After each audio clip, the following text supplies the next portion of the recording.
দর্শক, রাজধানীর এক অনুষ্ঠানে পিআর পদ্ধতিতে নির্বাচন নিয়ে কথা বলছেন বিএনপির স্থায়ী কমিটির সদস্য আমির খসরু মাহমুদ চৌধুরী। সরাসরি চলে যাচ্ছি সেখানে। অন্তর্বর্তী সরকার গঠিত হয়েছে কিসের ভিত্তিতে?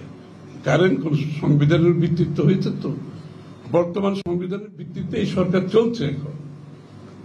সুতরাং বর্তমান সংবিধানের ভিত্তিতে সরকার চলে, অন্তর্বর্তী সরকার চলে, তাহলে আমাদের গণতান্ত্রিক অর্ডারকে যদি ফিরিয়ে আনতে হয় এবং পরবর্তীতে পরিবর্তন করতে হয়, প্রথম দায়িত্ব হচ্ছে আমাদের বর্তমান সংবিধানের আওতায় নির্বাচন করে গণতান্ত্রিক অর্ডারে আমরা আগে আসতে হবে। আগে আপনি once you restore the democratic order, আপনি সেখান থেকে আপনার পাবলিক ডিসকোর্সে বলেন, পার্লামেন্টারি ডিবেটে বলেন, পার্লামেন্টের ভিতরে বাইরে বহু আলোচনার একটা গণতান্ত্রিক দেশের সুযোগ থাকবে।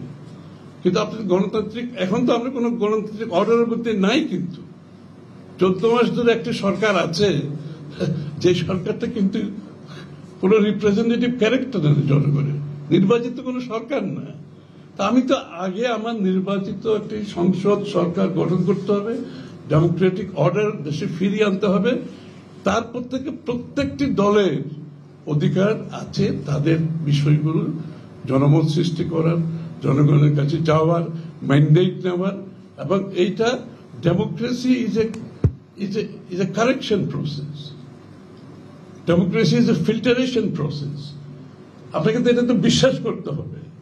আমি আজকে আমরা 20টা দল বসে আগামী দিনে 50 বছর বাংলাদেশ সিদ্ধান্ত নেওয়ার তো অধিকার আমাদের নেই। শিয়া বাটার ও ভিটামিনে সমৃদ্ধ লিলি বিউটি সোপ, তারুণ্যময় উজ্জ্বল ত্বকের জন্য। রিমার্ক, আপনাকে ডেমোক্রেটিক অর্ডারে গিয়ে ডেমোক্রেটিক প্রসেসের মধ্যে থেকে আপনার কথাগুলো বলতে হবে, জনগণকে আপনার বিষয়গুলোকে নিয়ে আপনি জনমত সৃষ্টি করতে হবে। এই প্রক্রিয়াতে আমরা বিশ্বাস করলে তাহলে যতটুকু ঐক্যমত হয়েছে সেটাকে আমরা অ্যাকসেপ্ট করে আমরা আমাদের ম্যান্ডেটগুলো জনগণের কাছে নিয়ে যাই, ইনক্লুডিং পিআর।